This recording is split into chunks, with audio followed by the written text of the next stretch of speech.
bahwa hanya Engkau-lah Tuhan yang menjadi kekuasaan dalam kehidupan kami.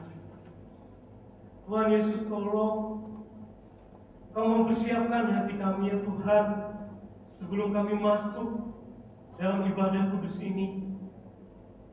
Biarlah Tuhan yang menjamah setiap hati kami yang hadir di sini. Jauhkanlah setiap kuasa jahat ya Tuhan. Biarlah kami mendengar akan air kehidupan itu. Hanya air kehidupan itu saja ya. Kami sungguh rindu ya Tuhan, melalui camp ini hadir orang-orang yang mau menyerahkan dirinya bagi Tuhan. Hadir pemimpin-pemimpin yang mengubahkan bangsa ini ke jalan-Mu, oh Tuhan. Berbicaralah ya Tuhan dalam ibadah pada malam hari. Segala ibadah ini kami menyerahkannya ke dalam tangan-Mu Tuhan. Setiap pembicara, pelayan musik, multimedia, panitia petugas dan juga peserta ke dalam tangan-Mu. Biarlah Kau nyatakan kehendak-Mu, Tuhan. Ini dalam nama Yesus Kristus. Kau berdoa dan mengucap syukur.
dan sekaligus yang mengutus anaknya untuk kami.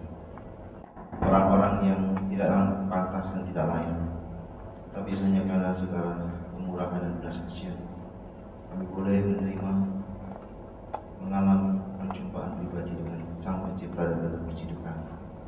Kami berdoa supaya Malam ini kami kembali membuka diri kami kepada kebenaran, dan Tuhan kiranya menolong kami bagaimana seharusnya kami merespon setiap bentuk panggilan Tuhan yang membawa kami dalam peristiwa pemutusan ke dunia yang sudah dicemari oleh dosa, dunia yang bertentangan dalam segala nilai-nilai dalam kerajaan Allah. Tuhan, tolonglah kami, beri kepekaan, ketajaman kami merekam suara-Mu, tundukkanlah hati kami. Biarlah Tuhan, Engkau sendiri yang boleh menyatakan isi hati-Mu kepada kami. Biarlah kami dengan segala hati yang penuh dengan pengakuan terhadap kebesaran datang kepada-Mu, menyerahkan diri dan mohon belas kasihan Tuhan, menyatakan kembali kepada kami. Di dalam nama Yesus kami berdoa. Amin. Mari kita membaca secara pertanggapan dari Kejadian 22.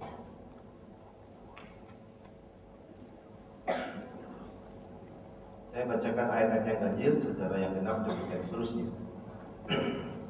Kejadian 22. Setelah semuanya itu Allah mencoba Abraham. Ia berfirman kepadanya, Abraham, lalu sautnya, ya Tuhan.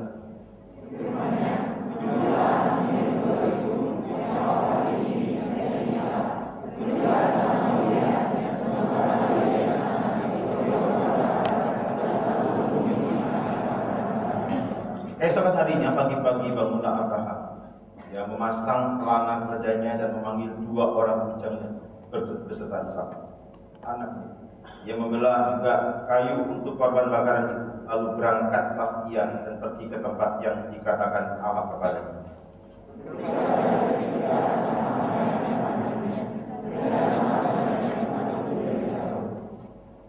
Kata Abraham kepada kedua bujangnya itu, tinggallah kamu di sini dengan keledai ini.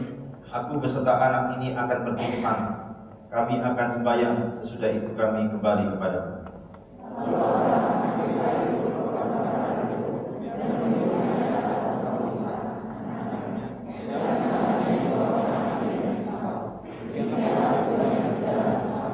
Lalu berkatalah Ishak kepada Abraham, ayahnya, Bapa. Saud Abraham, ya anakku, bertanyalah ia. Di sini sudah ada api dan kayu, tetapi di manakah anak domba untuk korban bakaran ini?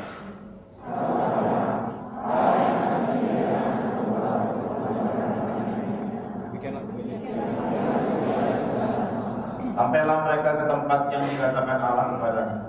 Lalu Abraham mendirikan mezbah di situ, disusunyalah kayu, diikatnya Ishak anaknya itu, dan diletakkannya di mezbah itu di atas kayu api.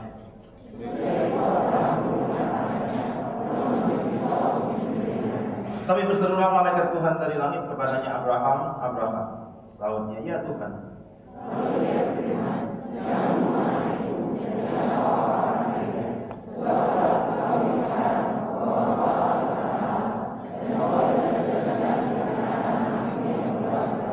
Lalu Abraham menoleh dan melihat seekor domba jantan di belakangnya, yang tanduknya tersangkut dalam belukar. Abraham mengambil domba itu lalu mengorbankannya sebagai korban bakaran pengganti anaknya.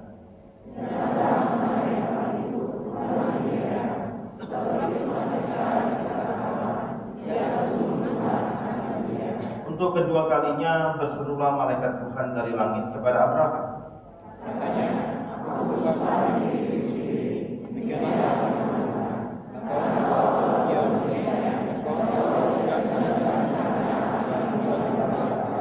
Maka aku akan memberkati engkau berlimpah-limpah dan membuat keturunanmu sangat banyak seperti bintang di langit dan seperti pasir di laut, dan keturunanmu itu akan menduduki kota-kota musuhnya.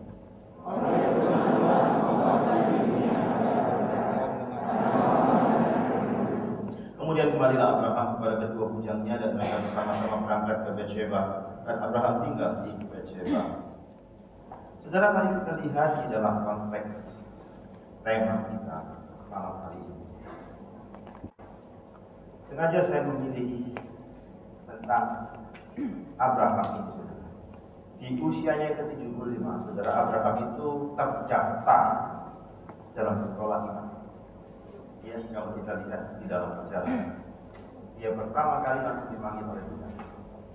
dalam usia yang sudah sepuh, sudah lanjut. Nah saat ini, ya, kalau kita lihat pada konteks bagian ini, dia sudah berusia lebih dari 100 tahun dalam Kejadian 22 itu.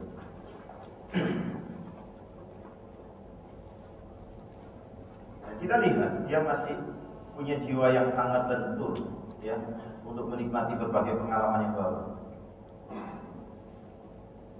Kita lihat saudara, setiap kita tidak pernah terlalu tua untuk menikmati pengalaman baru, pasti, ya.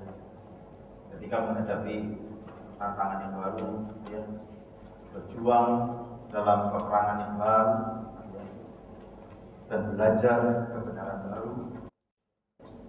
Ketika kita berhenti belajar, kita berhenti bertumbuh, dan kita juga berhenti untuk hidup. Mari kita perhatikan. Ada orang mengatakan bahwa 40 tahun pertama kehidupan memberi kita sebuah tulisan. Ya. Ini tulis seorang yang bernama Arthur Schopenhauer. Ya. Dan 30 tahun berikutnya kita mengisinya dengan satu penafsiran. Bagi orang Kristen, tulisan itu adalah Habakuk pasal 2 ayat 4. Jelas mengatakan bahwa orang yang benar itu akan hidup oleh percayanya. Dan penafsiran itu berisi berbagai tulisan berdasarkan firman Tuhan juga, saudara, yang kita dengar, mentaati petunjuknya tiap-tiap hari. Sedih untuk harus mengatakan beberapa orang tidak memahami tulisan dan penafsiran hidupnya seperti apa yang harus dimiliki. Dan hidup mereka sudah berakhir sebelum mereka benar-benar memulai hidup. Ini sesuatu hal yang coba kita renungkan. Kejadian 22 mencatat satu ujian terbesar yang pernah dihadapi Abraham. Abraham bukan sosok yang sempurna. Dia pernah 2 kali gagal, secara khusus dalam dustanya. Pertama dalam kejadian awal panggilan dalam Kejadian pasal 12. Ya. Kita lihat di situ bagaimana dia berbohong kepada Fir'aun. Ya.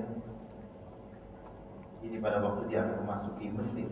Karena kebiasaan orang Mesir, ya, pemimpin-pemimpin di Mesir kalau melihat ada perempuan yang dia minat dan perempuan itu sudah bersuami, maka suaminya harus dibunuh. Abraham tahu kebiasaan itu dan Abraham mengatur strategi supaya Sarah istrinya tidak mengatakan sebagai istri. Memang benar bahwa Sarah adalah saudara dia juga, ya, lain ibu. Tetapi tujuan dan motivasi jelas untuk mengalihkan pandangan perhatian, dan itu dusta. Yang kedua, di dalam Kejadian 20, pada waktu dia berjumpa dengan Abimelek, dia mengira bahwa keluarga itu atau negeri itu tidak ada yang takut akan Tuhan. Ya, takut dihabisi. Saudara, kita lihat ini semua bentuk daripada kegagalan Abraham. Tetapi dia bangkit dan terus bangkit. Saudara, bagian ini sebenarnya juga memberikan gambaran yang indah tentang pengorbanan dari Tuhan kita di Kalvari dalam konteks ini. Tetapi pelajaran utama atau tekanan utama dari bagian ini adalah aspek iman dan ketaatan yang dapat mengatasi ujian dalam kehidupan. Itu yang mau dimunculkan. Abraham mengajarkan kepada kita bagaimana kita menghadapi ujian kehidupan dan tetap memuliakan Allah. Ini hal yang sangat besar. Pertimbangkan 5 instruksi yang sederhana yang dikatakan, saudara. Ya. Kalau kita lihat di dalam ayat 1 dan 2, kita lihat bagaimana harapan akan ujian dari Tuhan. Ya. Dalam sekolah iman semacam ini, saudara, harus menghadapi ujian sesekali atau kita tidak akan pernah tahu sampai di mana tingkat kerohanian kita kalau kita tidak masuk ke dalam fase ujian.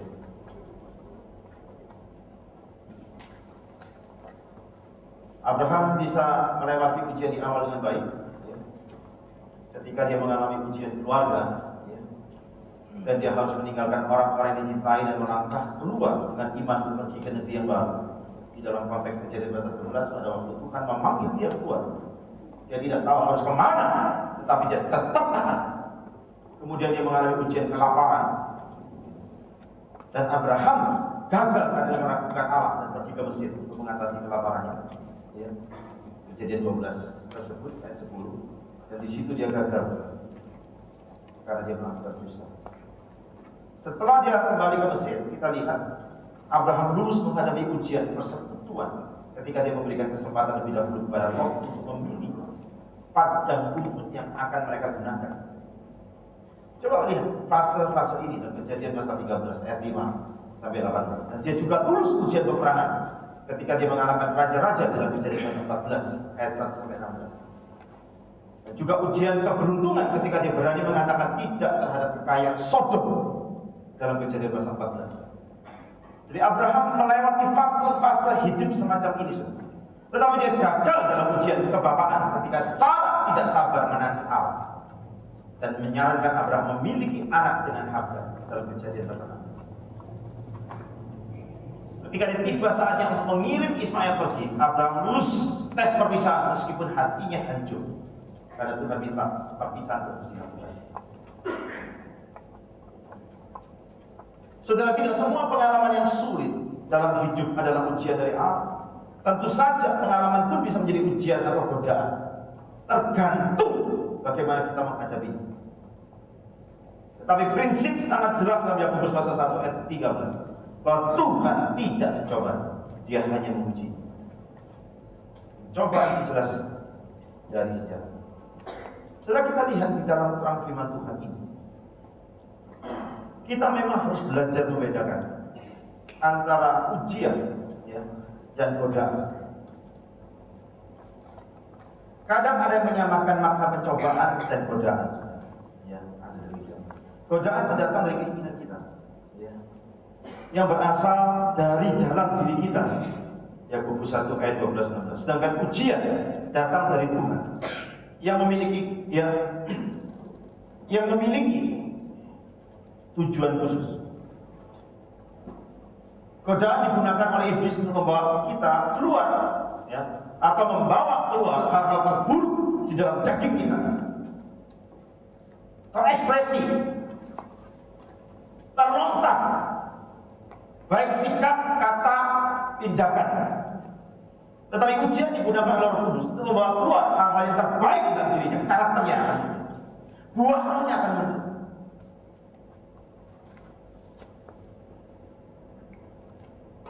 Godaan itu bisa nampak logis, sedangkan ujian tampak sangat tidak masuk akal. Kalau kita lihat kepada konteks Abraham di sini, kata mencoba di situ seharusnya menguji, karena permintaan Tuhan di sini permintaan yang tidak masuk akal.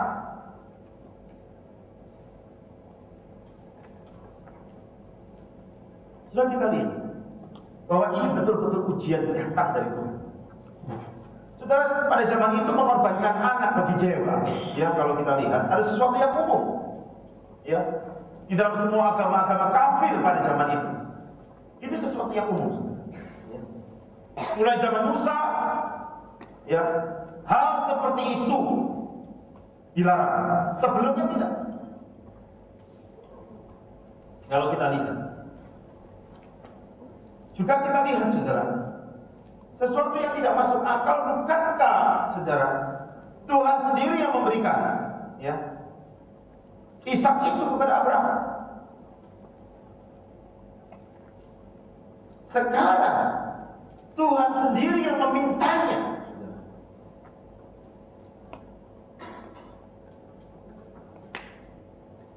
Dan cara memintanya itu sangat sadis, sangat kejam. Kalau kita lihat dalam bacaan tadi di dalam Kejadian pasal 22 itu, ya, untuk minta supaya Ishak itu menjadi korban sembelihan, artinya melalui tangan Abraham sendiri Ishak itu harus dihabisi.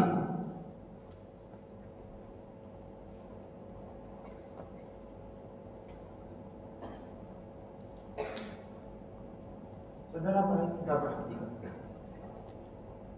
Ini bukan sesuatu hal yang mudah bagi Abraham. Pertanyaan yang muncul dari kita adalah, mengapa Tuhan meminta kembali Ishak?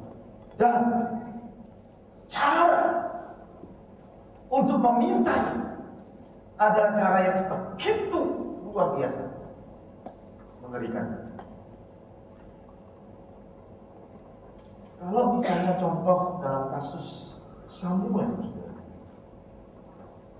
waktu Hana berikrar, bernazar, dan kemudian tinggal membawa Samuel ke tempat Imam Eli, itu sesuatu relatif yang lebih mudah walaupun juga sulit. Mengapa sulit? Karena Hana itu menantikan kehadiran Samuel kan sangat lama dalam pertemuan, benar nggak? Dan punya kesempatan yang cukup untuk anak itu bersama dengan Hana. Dalam waktu yang ada, makin lengket hati Hana itu kepada Samuel. Tetapi kita lihat, Hana bukan orang yang gampang janji kepada Tuhan. Hanya kita di dalam momentum camp mengambil keputusan dan janji luar biasa kepada Tuhan. Setelah camp, janji itu kita ingkari sendiri dengan tidak taat. Coba perhatikan, Hana pada waktu itu Samuel makin bertumbuh makin baik, saudara. Dan Samuel itu makin lucu-lucunya, menggemaskannya, makin menyenangkan dan menghibur hati Hana. Itu bukan sesuatu yang gampang untuk dilepas begitu saja. Dan lebih lagi, saudara, lebih lagi, bahwa keluarga Imam Eli, walaupun ini adalah keluarga seorang imam, tapi keluarga yang sangat bobrok. Kedua orang anaknya, Hofni dan Pinehas, memberikan contoh buruk di dalam masyarakat. Benar nggak? Berarti ada rasa was-was untuk menyerahkan itu kepada Samuel itu kepada Imam Eli. Ada rasa was-was untuk menyerahkan Samuel kepada Imam Eli. Jangan-jangan rusak. Tetapi kita lihat di sini, Hana sangat bergantung penuh dalam ketaatannya kepada Tuhan. Jadi sangat yakin Tuhan bisa memproteksi Samuel, walaupun diserahkan ke dalam keluarga yang begitu bobrok. Jadi dalam konteks ini kita bisa melihat juga, mengapa Tuhan meminta kembali Ishak dan menguji Abraham sedemikian luar biasa. Pertanyaan ini juga sangat sederhana, karena Tuhan menguji apakah Abraham ini lebih mencintai Tuhan yang adalah si pemberinya, atau mencintai pemberian atau Ishak.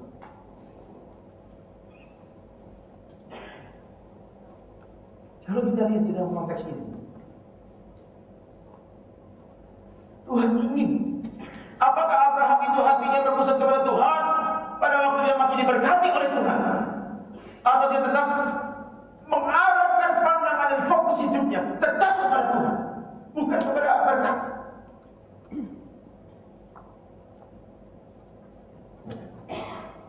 Yang kedua, saudara, apakah Abraham ini bisa memberikan yang terbaik kepada Tuhan? Bagi Abraham, yang terbaik adalah Ishak yang sudah ditunggu 20 tahun. Satu penantian yang sangat panjang. Tetapi kita lihat di sini bagaimana sikap Abraham di dalam konteks ini. Saudara, kita lihat bahwa ujian ini adalah ujian yang sangat berat.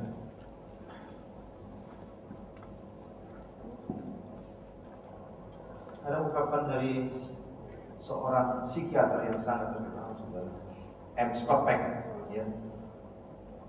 Dia mengatakan hidup itu sulit. Yang mengatakan sebenarnya, setelah kita benar-benar tahu bahwa kehidupan itu sulit, sekali kita benar-benar memahami dan menerima, maka hidup kita tidak lagi sulit. Seorang psikiater ini mengatakan, kalau engkau terus-menerus bisa menerima kesulitan itu dan menjalani kesulitan itu, atau sudah mengalami dan bersama di dalam kesulitan itu. Artinya sudah terjadi satu proses adaptasi diri sedemikian rupa. Saudara, kembali ke dalam konteks maksud daripada konteks ini, saudara, kita lihat. Ini adalah pelajaran pertama yang harus kita pelajari. Ya. Harapkan ujian dari Tuhan. Karena kehidupan Kristen tidaklah mudah. Karena lewat proses ujian itu kita akan kelihatan kualitas rohani kita, karakter kita, dan sekaligus cerminkan posisi rohani kita di hadapan Tuhan. Dan itu yang akan dimunculkan. Ujian yang dialami Abraham di sini amat sangat berat. Mengapa sih? Karena jelas di dalam ayat 2 dikatakan Ishak itu adalah anak Abraham, bahkan tunggal yang jelas dia kasih. Kalau kira-kira Abraham itu seperti yang anaknya banyak, menyerahkan satu masih oke-oke, benar nggak? Tapi kalau itu satu-satunya, betapa sulit. Saudara, dalam menguji, Allah itu seringkali menuntut sesuatu yang paling kita kasih. Apakah kita berani yang paling kita kasih, kita serahkan kepada Tuhan? Ambisi-ambisi kita kah? Impian-impian kita kah? Istri kita kah? Anak kita kah? Kekasih kita kah? Orang tua kah? Karena apa? Karena Allah itu Allah yang cemburu. Dia tidak ada dan tidak mau ada yang utama daripada dirinya. Ini tingkat kesulitannya. Pertanyaannya apa? Dan siapa yang paling saudara kasih dalam hidup saudara? Dan jika Allah memintanya, apakah saudara punya kerelaan?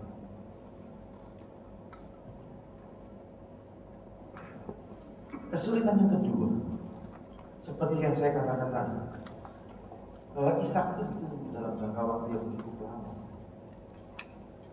25 tahun. Saya yang menunggu 5 tahun saja sudah ancang-ancang planningkan untuk mengambil anak-anak pada waktu usia pernikahan 10 tahun. Jadi ada 5 tahun kami prepare kira-kira. Tapi Tuhan menghadirkan. Karena dokter memvonis tidak bisa. Tidak mungkin bisa. Dokter terbaik di Surabaya, sampai saya konsul di Jakarta, profesor terbaik sudah saya datangkan semua. Tidak memungkinkan. Tapi Tuhan membuat baik semua. Saudara, saya ingin melihat dan mengajak kita untuk melihat. Andai kata Abraham dan Sarah ini mendapatkan anak sama gampangnya seperti Yakub, kan tidak terlalu sulit sekali. Sulitnya sulit tapi tidak sekali. Juga saudara, seperti yang saya katakan tadi, Tuhan memintanya itu supaya Abraham mempersembahkan Ishak dengan cara disembelih, dibunuh di tangan dia.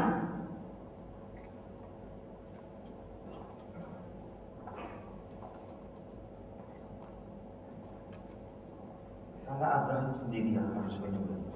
Orang tua mana saudara yang punya hati tega kecuali dia orang gila,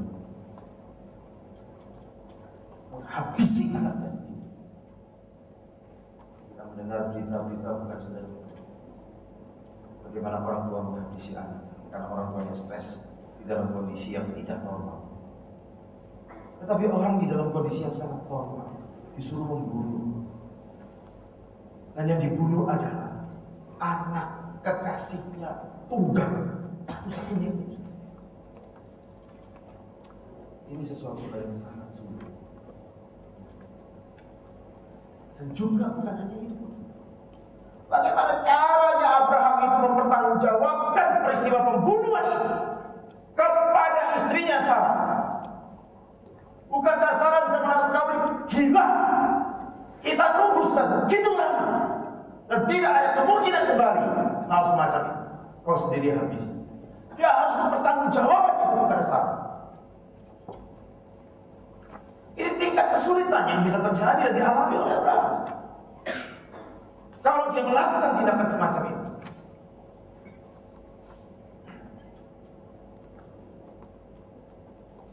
Saudara, saya membayangkan bagaimana pada waktu Abraham menempuh perjalanan 20 jam bersama Ishak itu, ada satu pergumulan yang terus hadir dan mampir dalam pikiran dia, dalam hati dia, ingin menstop. Apalagi caranya itu cara yang tidak masuk akal, sangat mudah itu untuk mematahkan komitmen dalam ketaatan dia.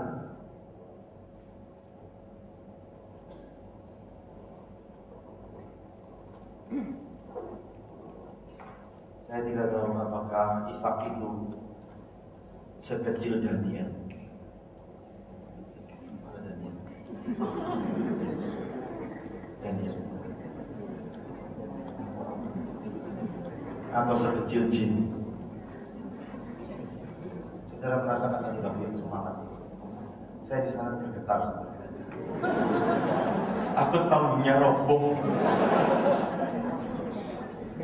Andai kata 2 orang yang saya panggil di depan, ditambah 1 orang lagi, Soeharto di sini, maka 001.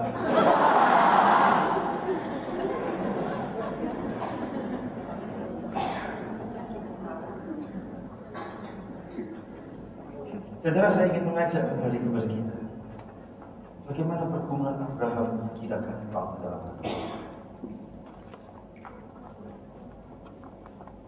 Apalagi kelihatannya Allah itu menyuruh Abraham, memerintahkan kepada Abraham melakukan sesuatu yang bertentangan dengan firman Tuhan. Kelihatannya. Coba perhatikan, bukankah Ishak adalah anak janji? Anak perjanjian.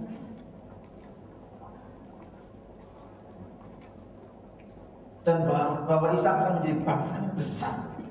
Kalau kita lihat dalam Perjanjian pasal 17 ayat 19, ayat 21, pasal 21 dan ayat 12. Itu jelas sekali.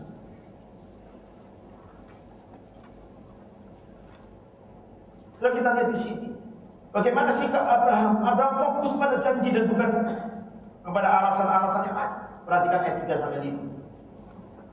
Fokus pada janji, bukan kepada alasan-alasan. Abraham punya sederet alasan.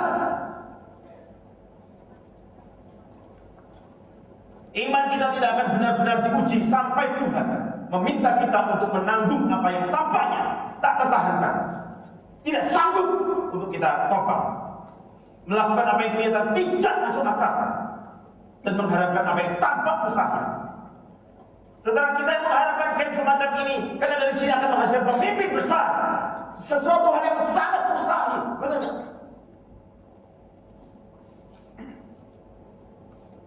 Sesuatu hal yang tampaknya tidak bisa dikerjakan ini. Tetapi jangan lupa, disinilah faktor iman kita kepada ketaatan yang itu, bukan kepada kepercayaan diri kita. Abraham fokus kepada janji, bukan kepada alasan-alasan yang dia bisa kemukakan. Seperti kita bisa lihat dalam pergumulan dan pengalaman Yusuf ketika di penjara, Musa dan bangsa Israel di Laut Merah, Daud di dalam gua, atau Yesus di Kalvari, sebuah pengajaran yang sama, bahwa kita hidup oleh janji-janji, bukan oleh berbagai penjelasan, bukan filosofi. Bagaimana sampai Mesa Abednego tetap bisa kokoh di tengah-tengah dia harus dilemparkan ke tempat pembakaran yang 7 kali lipat ditingkatkan tingkat kepanasannya. Mereka semua hanya berpegang kepada janji Tuhan. Mereka tidak mengumpulkan alasan-alasan apapun kepada Tuhan.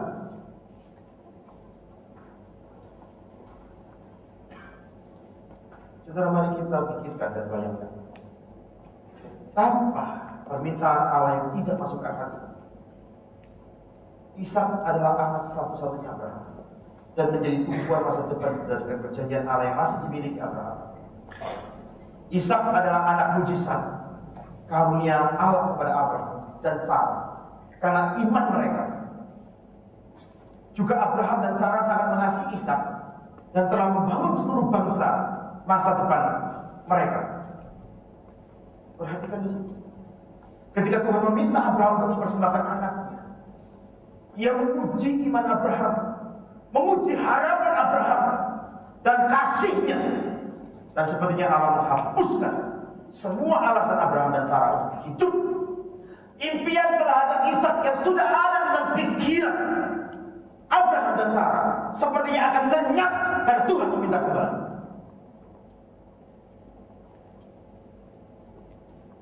Coba kita lihat.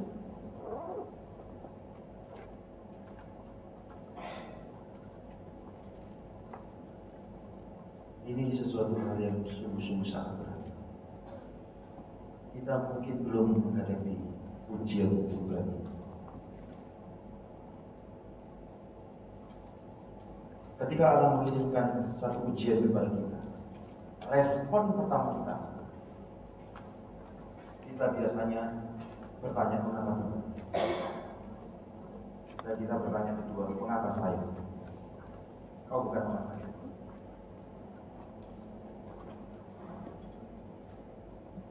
Tentu saja kita tahu bahwa Allah memiliki alasan ketika mengirimkan ujian itu kepada kita. Mungkin makin memulihkan iman kita. Ya, kalau kita lihat 1 Petrus pasal 1 ayat 6 sampai 9, atau menyempurnakan karakter kita. Kalau kita lihat Yakobus pasal 1 ayat 1 sampai 4, atau bahkan melindungi kita dari dosa. Kalau kita lihat 2 Korintus pasal 12 ayat 7 sampai 10. Tetapi kita sering gagal untuk melihat bagaimana hal-hal ini bermanfaat bagi kita, karena kita tidak mau mentaati.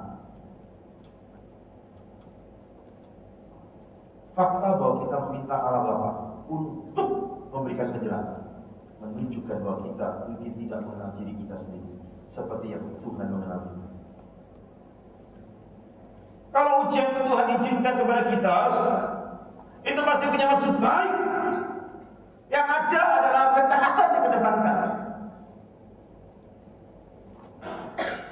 Tidak ada yang lain.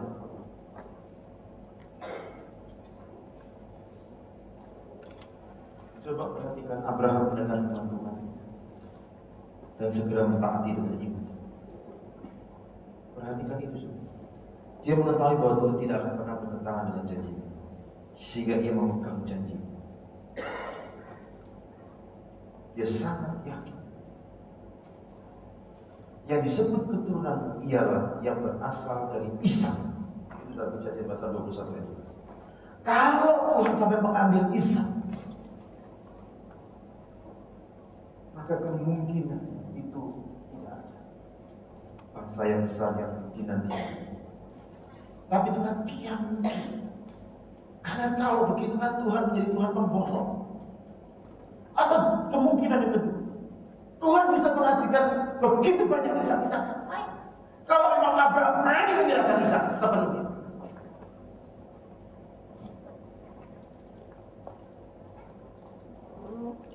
Karena Abraham percaya jika Tuhan mengizinkan dia untuk membunuh anak, dia bisa membangkitkan Ishak dari kematian. Itu kemungkinan yang ketiga bisa terjadi. Ibrani pasal 11 ayat 17 sampai 19 menggarisbawahi iman.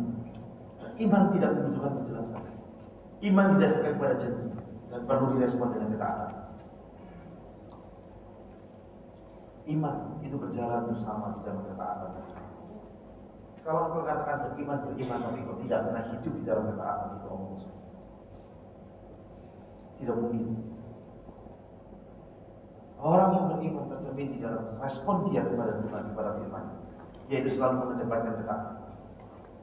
Orang-orang yang selalu mengedepankan ketaatan, dia belajar terus-menerus untuk hidup mengasihi dan memberi yang terbaik kepada Tuhan. Tidak ada yang lain dalam hidup dia, dalam Tuhan. Saudara, ini sesuatu hal yang sangat penting untuk kita teduhkan hati kita melihat, meneropong kembali. Abraham mengatakan kepada kedua bujangnya, aku beserta anak ini akan pergi ke sana. Kami akan sembahyang. Sesudah itu kami kembali kepada. Perhatikan ayat ini.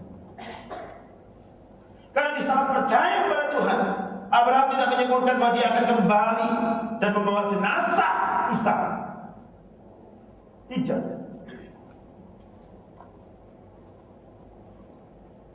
Ini menunjukkan bahwa Abraham percaya kepada Tuhan dan taat padanya ketika dia tidak tahu di mana. Perhatikan. Ketika dia tidak tahu kapan. Perhatikan ayat 9 sampai 9, 10 sampai 13, 16 sudah kita lihat. Ketika dia tidak tahu bagaimana, perhatikan ayat 11, 12 itu. Dan ketika dia tidak tahu mengapa ini bisa terjadi, ayat 17 sampai 19.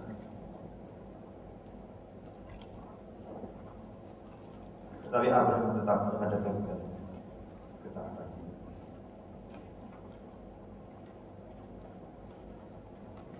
Saudara, mari kita lihat lebih jauh di dalam terang firman Tuhan.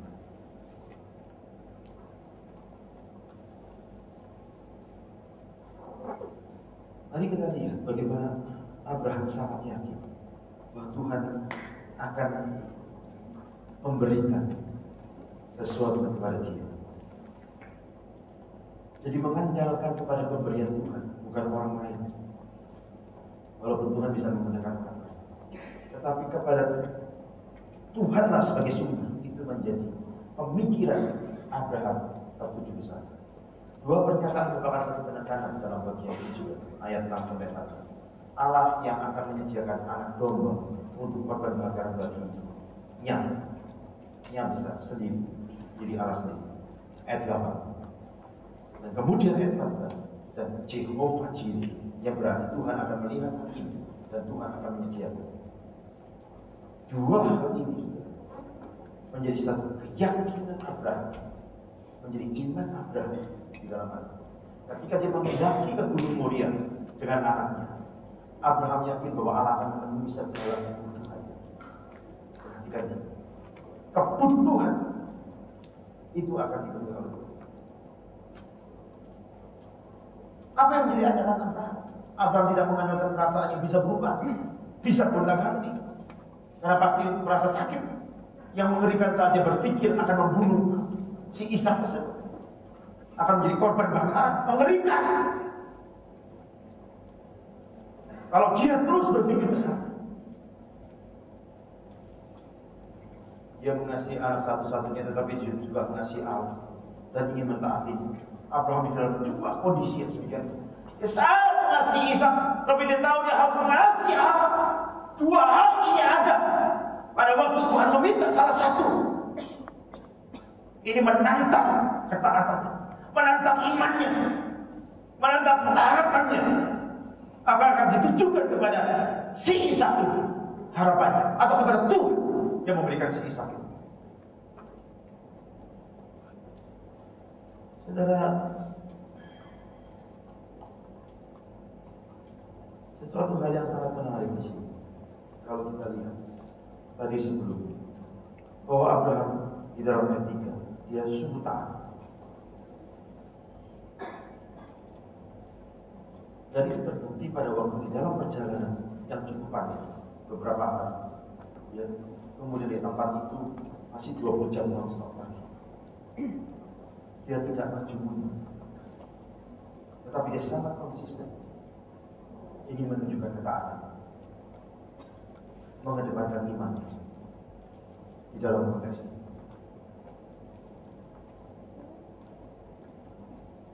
Juga Abraham juga tidak bisa mengandalkan pada orang lain. Sarah berada di rumah dan dua pelayannya yang menemaninya sudah kembali ke kemah. Saudara, kita berterima kasih kepada Tuhan, teman-teman dan anggota keluarga yang dapat menolong kita mengatasi berbagai masalah dalam hidup kita. Tetapi ada beberapa ujian dalam kehidupan yang harus kita hadapi sendiri. Kadang-kadang tidak hadir siapapun juga.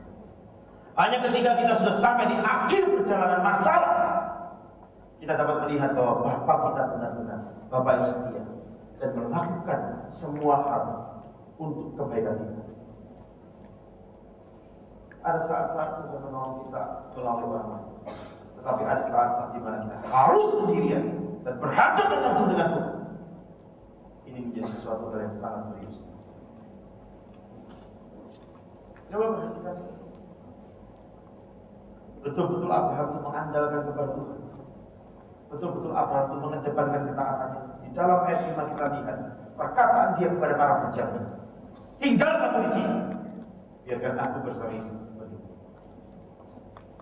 Sebenarnya kan bujang ini bisa dimintain tolong untuk ngangkut minimal alat-alat yang ada, kayu api dan sebagainya. Benar? Tetapi Abraham tahu ini bisa menjadi sumber pencobaan bagi dia yang baru.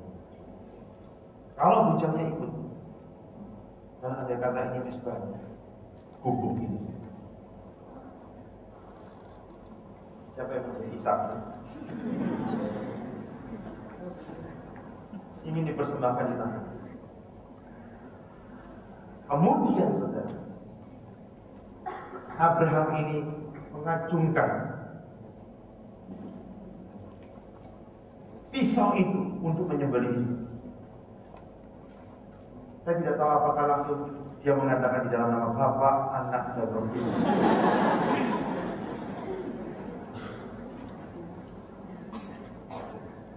Saat itu ada kemungkinan dua bujangnya itu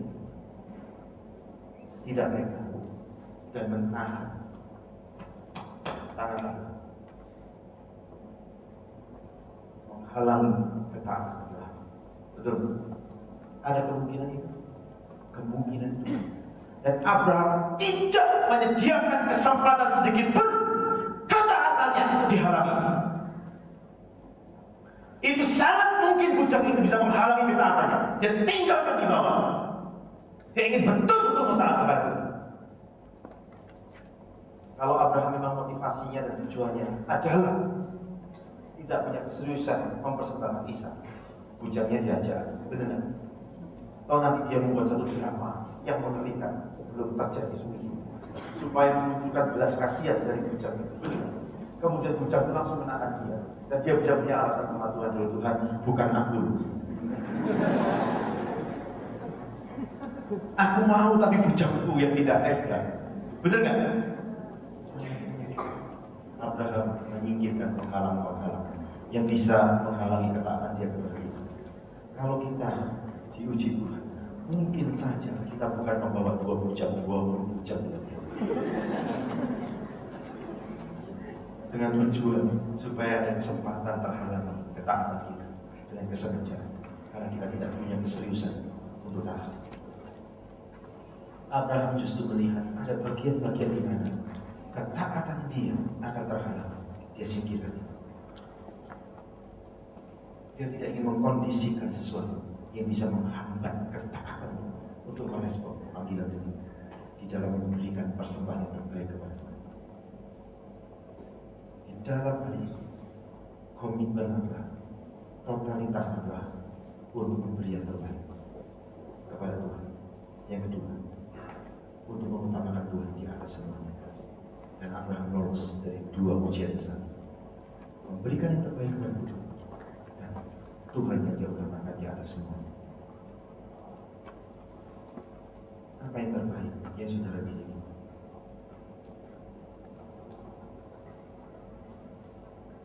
Yang terbaik itu maukah kau persembahkan Tuhan? Benarkah di dalam semua pengambilan keputusan Tuhan yang kau utamakan, bukan dirimu?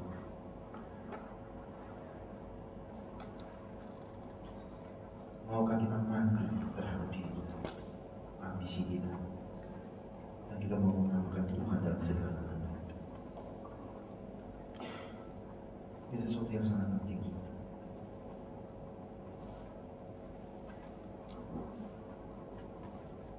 Mari kita renungkan juga apa yang dilakukan Abraham di dalam hal ini, dalam mengedepankan ketaatan.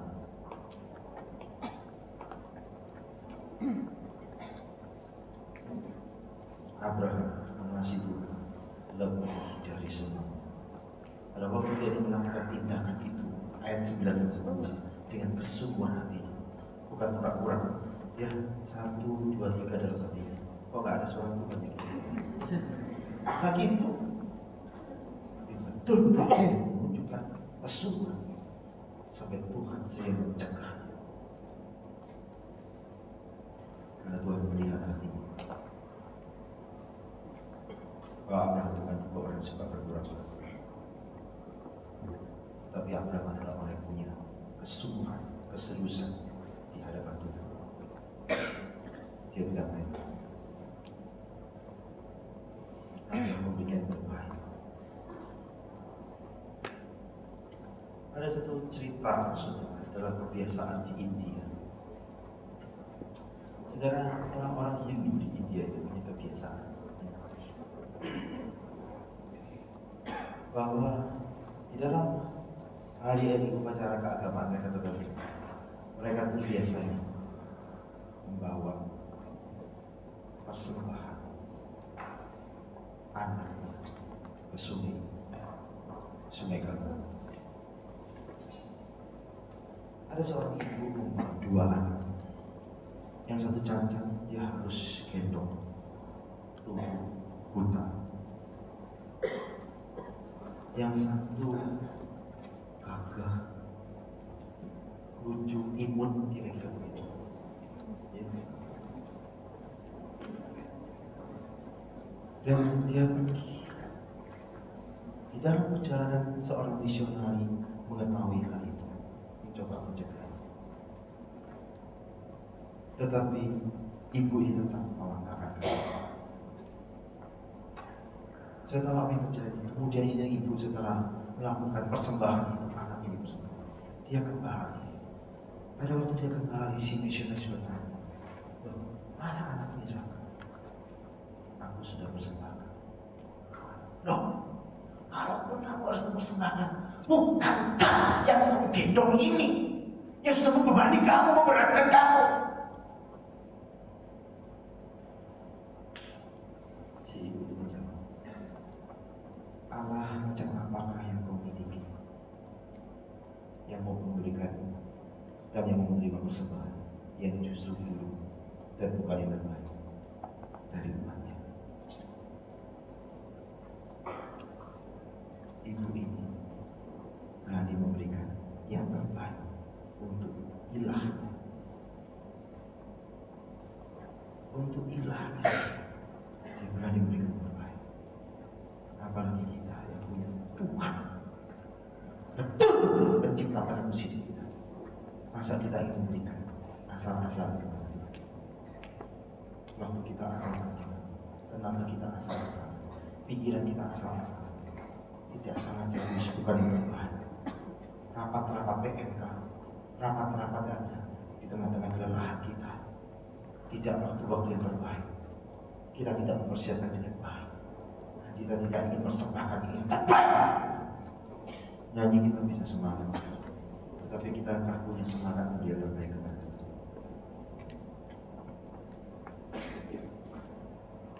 Mari kita lakukan sikap Abraham itu. Dia sungguh-sungguh melakukan yang terbaik. Mari kita lihat bagaimana ya, sebenarnya tindakan Tuhan di dalam hal ini. Kalau kita lihat lebih jauh, di dalam bagian penutup ini, Tuhan yang berperkara lebih jauh kepada Abraham. Tuhan mencegah peristiwa pembantaian itu dalam ayat 12. Dan kalimat yang sangat menarik dalam ayat 12, "Telah ku ketahui sekarang bahwa engkau takut akan aku." Perhatikan ayat 12. Ini bukan berarti bahwa Allah tadinya tidak tahu kalau Abraham takut kepadanya. Ini adalah satu bahasa antropomorfis, saudara. Satu bahasa yang menggambarkan Allah seakan-akan dia adalah manusia, kira-kira demikian. Atau kalau tahu ini diartikan semacam tahu melalui satu pengalaman. Jadi artinya Allah hanya tahu secara intelektual, tetapi sekarang dia tahu secara pengalamannya, di mana faktanya Abraham takut kepada. Kita lihat di sini. Ini respon Tuhan kepada apa? Dan Tuhan sendiri yang membuat penilaian kepada apa? Hidupmu bagaimanapun akan dinilai orang. Benar. Engkau baik, engkau tidak benar, engkau akan dinilai. Tetapi saya sangat yakin firman Tuhan yang datang menghibur saya. Tiap-tiap orang harus bertanggungjawabkan seluruh perbuatannya di hadapan Tuhan. Artinya, jangan pernah takut dinilai orang, tapi takutlah jika dinilai Tuhan. Karena manusia menilai hidupmu, dia tidak punya otoritas di dalam hidup. Benar. Dia nggak bisa menentukan kau mati atau hidup. Tapi kalau Tuhan menilai hidup, dia punya otoritas untuk menghabisi kamu atau memberkati kamu. Orang-orang menilai kamu itu bisa bias, bisa salah. Tapi kalau Tuhan yang menilai kamu, tidak mungkin bisa salah. Jangan pernah takut dinilai manusia, siapapun orang. Jangan-jangan yang menilai diri jauh lebih bobrok, lebih buruk dari dirimu. Kau tidak bertakwa. Ini benar.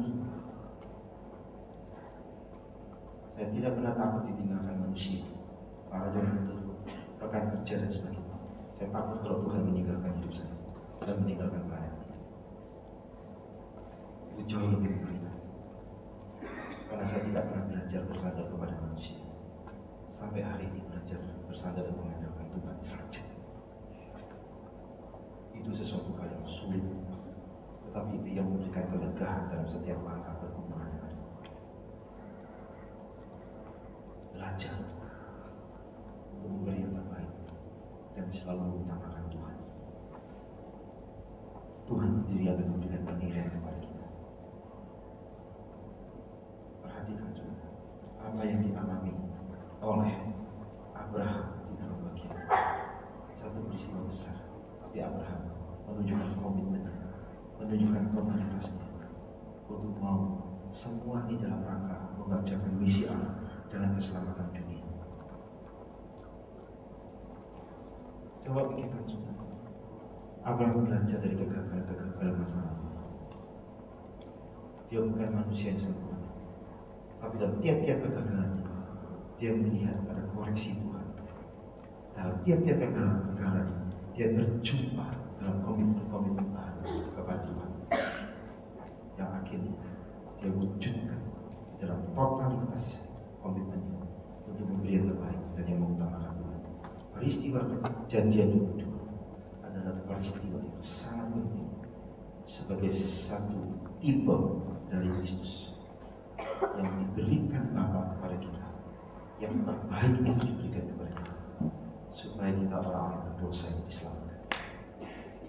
Kristus yang menggantikan hukuman. Kalau demikian, Abraham mengakui bahwa domba itu bisa ada di sana, bukan karena kebetulan, tapi kepada pengaturan Tuhan ada di dalam. Karena dia berdaulat untuk mengatur segala sesuatu dalam peristiwa-peristiwa yang terjadi dalam hidup kita, dan penyediaan dalam hidup kita, di dalam semua hal dalam proses hidup kita, dia yang mengatur. Maka Abraham sangat punya keyakinan bahwa Tuhan yang menyediakan segala sesuatu. Itu pun menjadi bagian dari dia.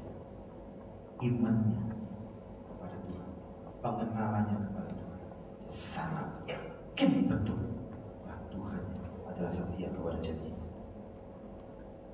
Ada 4 tipikal manusia. Ada orang yang dulunya taat, sampai sekarang dia belajar taat.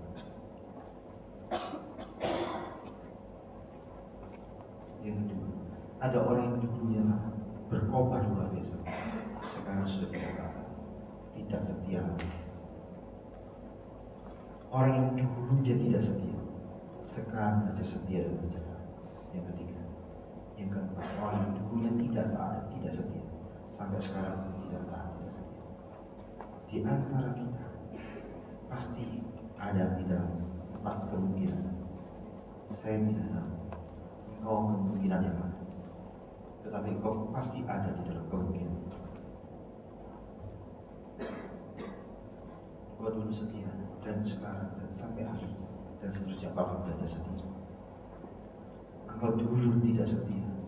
Lewat camp ini kau belajar dibukakan untuk setia kepada. Engkau dulu setia. Ada banyak hal terjadi dalam hidupmu membuat kau tidak setia kepada Tuhan.